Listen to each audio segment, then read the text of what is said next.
Ahora en esta lección vamos a ver la cuestión de conversión de datos, que es otra de las grandes transformaciones que se pueden hacer con los datos en Python en general. Las principales tareas de conversión son las siguientes. Primero, convertir de un tipo a otro. Generalmente se convierte de tipo object a cualquier otro, es lo común, pero pues podemos hacer diferentes tratamientos. Podemos pasar de int a float, de float a int, puede haber pérdida de int a float o a object, float a object, object a datetime y datetime a object.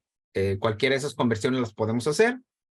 Podemos convertir unidades de medida. Ahí conversiones de unidad de medida es cuando yo tengo que aplicar un factor de conversión a una conversión. Ahorita vamos a ver cómo lo podemos hacer. Y conversión de unidades monetarias. Aquí en conversión de unidades monetarias yo puedo pues hacer una conversión de monedas, pero apoyándome en librerías externas para no tener que estar al tanto yo de los tipos de cambio. Vamos a ver cómo se hace. Para convertir a diferente tipo de dato, hay dos alternativas. La primera es utilizar astype. Este estatuto astype float, yo lo que voy a hacer es que le voy a decir df columna enteros, le digo, esta columna que está aquí, yo la quiero convertir a otro tipo. Y para convertirlo a otro tipo, le pongo punto astype y aquí en astype yo le pongo el tipo deseado, ¿sí? Yo ahí le puedo poner object, yo ahí le puedo poner int, yo ahí le puedo poner float, como es en el caso. Yo lo cambio lo que sea, es decir, de un tipo de dato yo lo puedo cambiar al que quiera o con astype, excepto cuando hablo de data, de datetime. ¿Por qué? Porque datetime sabemos que es una implementación de clase diferente. Las fechas se cuecen aparte. Pero si estoy hablando de conversiones entre tipos de datos comunes, nativos, de pandas, yo utilizo astype y nada más le digo a qué tipo de dato quiero cambiarlo. Ya se acabó la conversión. Y fíjense cómo lo que yo hago es que lo que suelo hacer es lo siguiente. Le digo, esta columna me la vas a sustituir por la equivalencia de la misma columna, pero de un tipo diferente.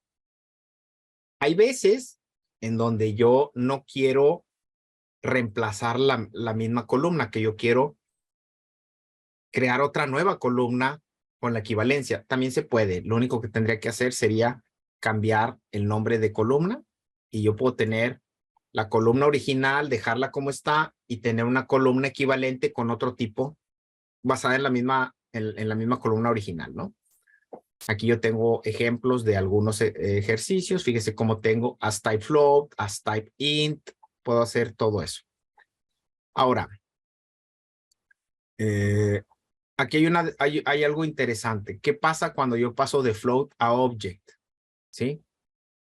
Cuando yo quiero pasar de float a object, debo tener cuidado. Por ejemplo, si yo paso un float que es 10,000.00, pasaría a 10,000.00, entre comillas. ¿Y qué pasa si yo, en ese caso, qué pasa si yo no quiero las decimales? ¿Qué pasa si yo no quiero las decimales? Puedo usar split. Split me permite dividir un dato en dos partes a partir de un separador. Por ejemplo, si yo utilizo split, me separaría el dato 10,000, el 10,000.00 cadena, me lo separaría así, 10,000 y 00. Y obviamente, al decirle 10,000.00, esto es lo que me va a retornar esta serie. Y obviamente este es el elemento 0.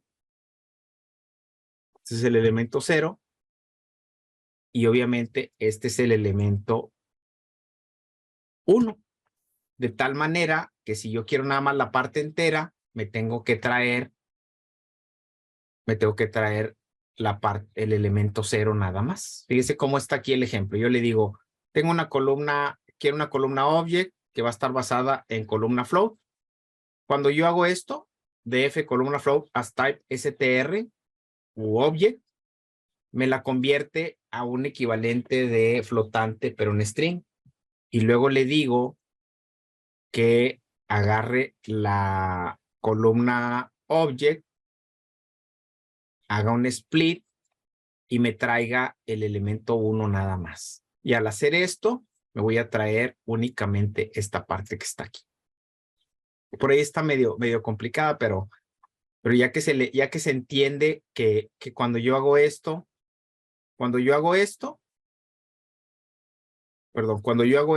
esta columna quiere decir que object 1 va a valer esta serie.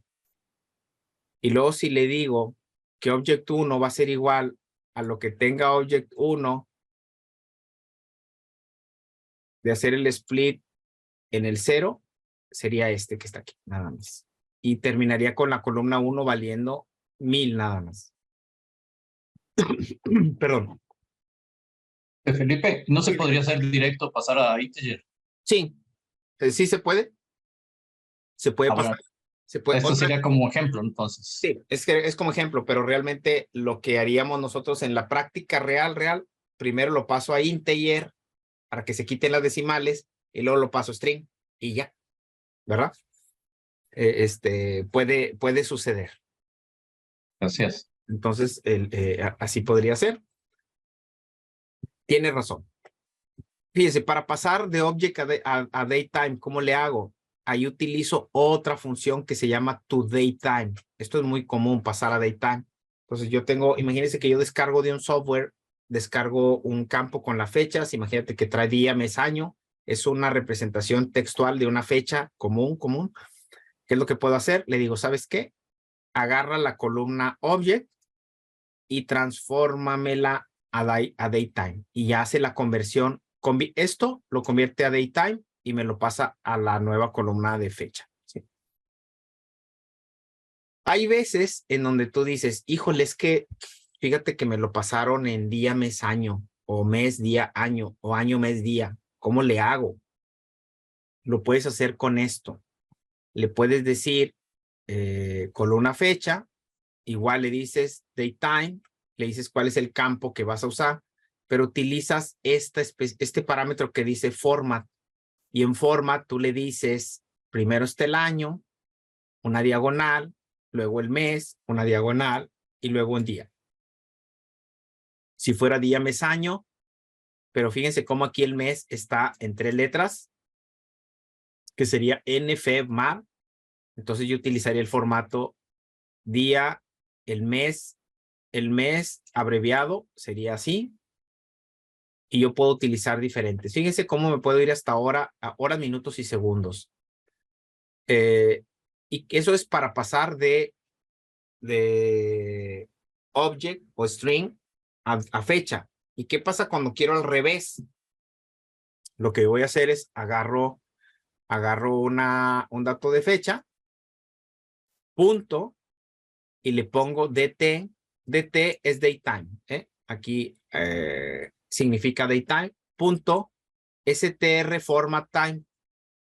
Y yo hago esto. Le pongo el formato que yo quiero. También aquí le pongo el formato que yo quiero. Pero fíjense cómo ese me va a transformar un datetime a string. Me lo va a formatear. ¿Qué campos son los que puedo usar? Aquí vienen en el libro, vienen todos. Año, mes, día, hora, minuto, segundo. Vienen todos los campos, como los puedas poner. Todo lo que puedes utilizar ahí viene. Conversiones al momento de cargar datos. Fíjense, como que es un poco laborioso. Decir, a ver, cuando yo leo un archivo CSV, lo que va a hacer Pandas es que va a tratar de interpretar qué tipo de datos son. Si no sabe exactamente, por ejemplo, imagínate que tú tienes un campo que son puros campos enteros. Tú supondrías que Pandas es lo suficientemente inteligente como para darse cuenta que son puros datos enteros y que me va a generar un campo entero al momento de leerlo. Tiene sentido. Pero basta con que haya un dato vacío para que Pandas diga, híjole, ese dato vacío, ¿qué sería? No sé, igual y podría ser un número con decimales.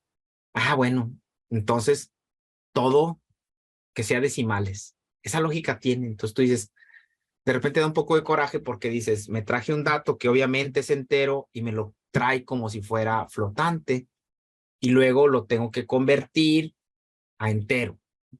Entonces, es mucho trabajo tener que traerte el data frame, revisar los tipos de datos y luego convertir los datos al tipo de dato que yo quiero. Es laborioso.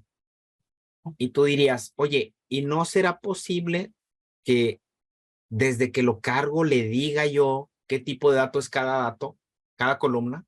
La verdad es que sí hay una forma. Y esa forma es especificando un parámetro que se llama dtype. Igual que cuando le pongo dtype, este parámetro se llama dtype. Y ese dtype yo le pongo un diccionario en donde le digo el nombre de la columna y qué tipo de dato es el que quiero que tenga. Por ejemplo, aquí le pongo número empleado. Ahí hay un espacio que no debe tener. Acuérdense que Python es muy roñoso con los espacios. Y ahí le estoy diciendo que se traiga el campo número empleado y que se asegure de que sea de tipo str, string. ¿Ok? Los datos que le puedo poner son str, object, int o int64, float, float64, booleano, datetime y time delta. Time delta es cuando yo veo diferencias entre horas. Y eso está fácil. Ahorita vamos a ver un ejercicio de cómo hacer eso. Y luego las conversiones de unidad de medida, ese no tiene chiste. ¿Por qué? Pues porque todo es más de lógica que de sintaxis. Quiere decir que yo le aplico una fórmula, así tal cual. Si yo digo que el tipo de cambio de dólares a pesos es 18.75, entonces fíjese, el monto en pesos es igual al monto en dólares multiplicado por el tipo de cambio. No tiene chiste. O sea, y lo mismo va a ser cuando yo quiera transformar de kilogramos a libras o, fíjese, esta está más compleja porque las temperaturas Fahrenheit son diferentes. Yo aquí le puedo decir, mira, agarra los datos centígrados y multiplícalos por 9/5 y súmale 32. Es una fórmula, pero esta es la fórmula para transformar de datos centígrados a datos Fahrenheit, de grados centígrados a grados Fahrenheit. Entonces, es simplemente un aplicado de fórmula, las conversiones de unidad de medida.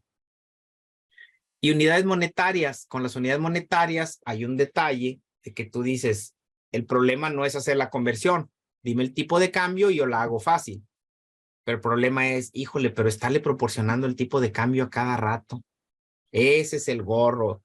Siempre es, ¿cuál es el tipo de cambio? Imagínense que tienen ustedes un sistema automatizado de algo y que ustedes tengan que estarle actualizando el tipo de cambio, pues es la muerte.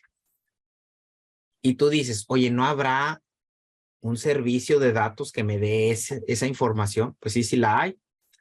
En Google Colab no viene preinstalado, pero yo puedo utilizar Forex Python. Forex Python es un paquete que precisamente me da esa información.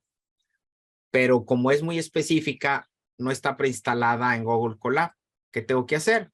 Tengo que instalarlo. Fíjese cómo en Google Colab, si yo le pongo porcentaje pip, es como si me fuera a la consola, como si me fuera a la ventana de comandos y le diera pip install Forex Python. Instalo paquetes en mi ambientación Google Colab. Y una vez instalo el paquete, ya puedo importar la librería y decirle qué es lo que quiero. Fíjese cómo está aquí. Yo le pongo, ya que haya instalado el paquete, le pongo from Forex Python converter import currency rates, que es una forma de traerme específicamente esta funcionalidad de convertidor. Y luego le digo, ¿sabes qué? Vamos a generar una instancia de currency rates para poder utilizar la funcionalidad del servicio. Es decir, a través de C, yo ya tengo habilitado todos los servicios de conversión de tarifas. Y luego le digo, el tipo de cambio es igual a C.getRate. Y yo le digo, para pasar de euros a pesos. Entonces, tipo de cambio va a valer la tasa de cambio de euros a pesos. ¿Sí? Me lo traigo de la nube. Esto está en un servicio en la nube. Y luego ya está fácil porque yo digo cantidad de pesos es igual a los euros multiplicado por el tipo de cambio que ya me traje aquí. Entonces yo ya automatizo esas conversiones y ya no tengo que estar proporcionando yo los tipos de cambio manualmente.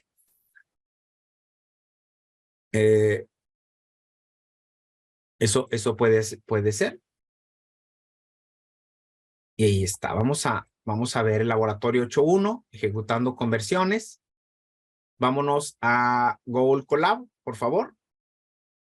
Vámonos a Google Colab y le damos a archivo, abrir blog de notas. Igual nos vamos a GitHub.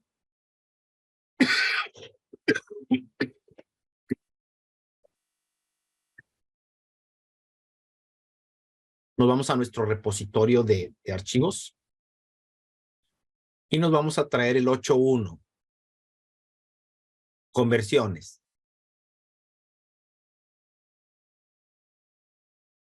Vamos a hacer varias conversiones, ¿sí? Lo primero que vamos a hacer es, pues, traernos los datos. Ya sabemos que nos traemos... perdón. Lo quise correr sin generar una copia a Drive. Le doy archivo, generar una copia en Drive. Que si no lo hago, estoy tratando de ejecutar el que está en GitHub y obviamente pues no puede. Ya con mi copia, ya tengo mi copia en Google Drive. Corro la primera celda para tener los datos.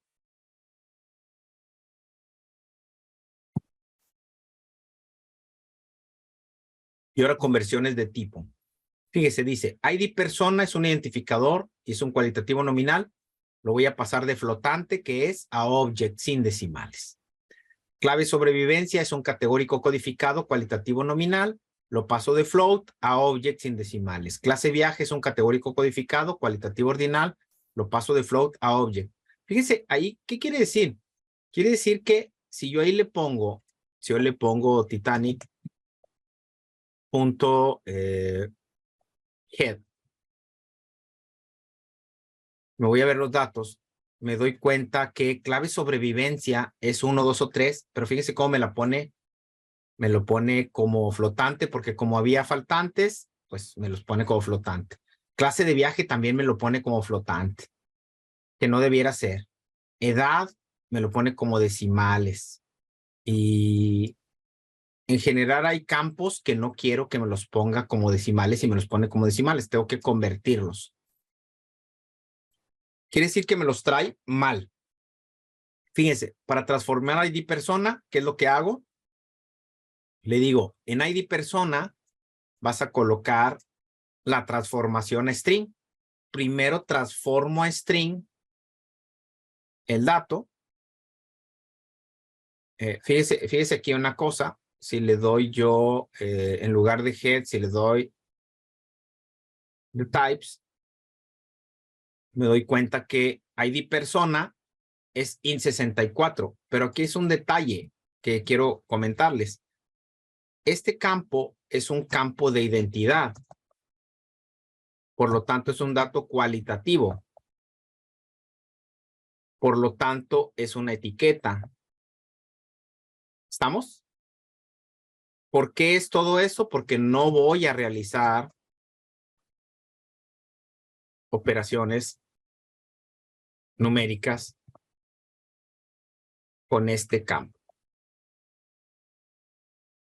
Y ustedes me dirán, oye Felipe, ¿y por qué? ¿Para qué cambiar el nombre? Déjalo así, total. No será la primera vez que haya un identificador numérico. ¿Qué necesidad tienes de meterte en problemas y pasarlo a string?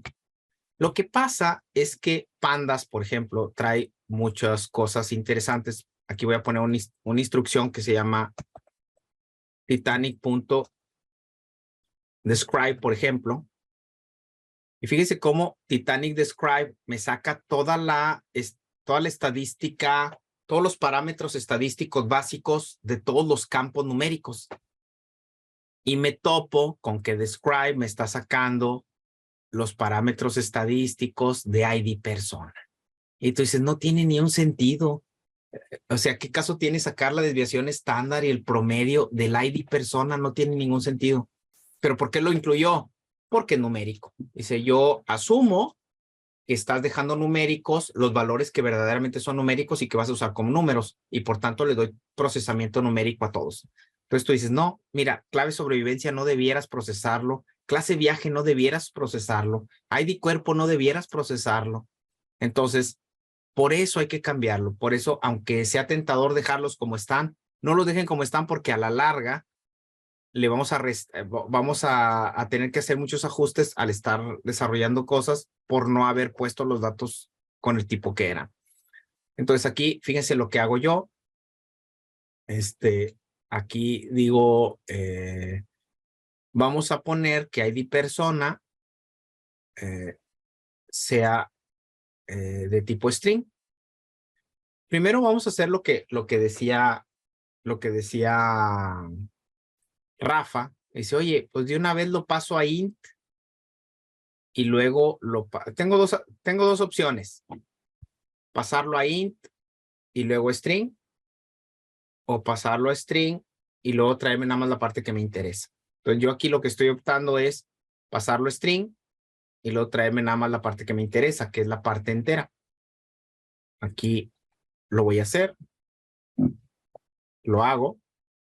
Y luego aquí hago lo mismo hago exactamente lo mismo con clave sobrevivencia, con clase viaje y con ID cuerpo. Igualito. Fíjense cómo ahora ID persona es object, clave sobrevivencia es object, clase viaje es object. Entonces ahí yo ya corregí todos esos campos para que estén bien. Y obviamente si yo le doy ahí código y le pongo titanic.geadd, me doy cuenta que ID persona ya está bien, sobrevivencia ya está bien, clase viaje ya está bien. ¿Se fija? Eso es importante. No solamente tengo el dato correcto, tengo el tipo correcto, que eso es muy importante. Seguimos con los ejercicios. Oye, vamos a hacer conversiones de moneda con tipo de cambio en línea. Primero tenemos que instalar esto que es Forex Python. Es importante que esté el símbolo de % para que se vaya a la consola y procese toda la instalación. Ahí ya me instaló el paquete. Y luego aquí ya le digo, oye, vamos a usar el paquete para tener habilitado el conversor. Y luego, por no dejar, aquí voy a crear un data frame de ejemplo. Fíjense el data frame que voy a crear. Yo le estoy diciendo que genere un data frame que tenga dos campos. Uno va a ser moneda origen y otro que se llame cantidad. Fíjense el data frame que voy a crear. Tengo este data frame que se llama DF y va a traer USD 100. Tengo 100 euros, tengo 100 dólares, 200 euros, 300 Great British Pounds o libras esterlinas y yenes japoneses tengo 400. Si ahorita yo les dijera, oye, vamos a buscar los tipos de cambio, pues estaríamos en un aprieto porque de aquí a que buscamos cuál es el correcto y todo nos puede llevar tiempo y luego teclearlos, estamos propensos a errores. Pero acá ya tenemos eso. Ahora generamos la instancia de currency rates que está acá en Forex Python y luego le vamos a decir que la moneda que queremos nosotros pasar todo a euros, todo. Sea cual sea la moneda que estamos hablando, queremos pasarlo a euros. Y fíjese cómo barremos aquí hacemos una función, declaramos una función en donde le decimos convertir moneda a fila y le decimos la tasa es igual a obtener el tipo de cambio de moneda origen hacia moneda destino y moneda destino es euro, ¿ok? Aplicamos la función a cada fila. Esto nos estamos adelantando al tema que sigue de cómo aplicar funciones, pero aquí se los muestro. Yo le digo que me genere una nueva columna llamada equivalente euros, que sea el resultado de aplicarle la función convertir moneda, es decir, esta que está aquí, le aplicamos convertir moneda a las filas. Ahorita les explico más cómo funciona esto de los procedimientos. Ahorita nada más basta saber cómo funciona. Fíjense cómo aquí me dice 100 euros son 92.52 euros 100 dólares, perdón, son 92.52 euros. 200 euros, pues son 200 euros. 300 libras son 345 euros. Y 400 yenes japoneses son 2.6746 euros. Y aquí ya tenemos una forma de hacer conversiones, pero rapidito. Esto que está acá se los explico en un momento más. Ok. Grabamos nuestro trabajo. Aquí acabamos este laboratorio.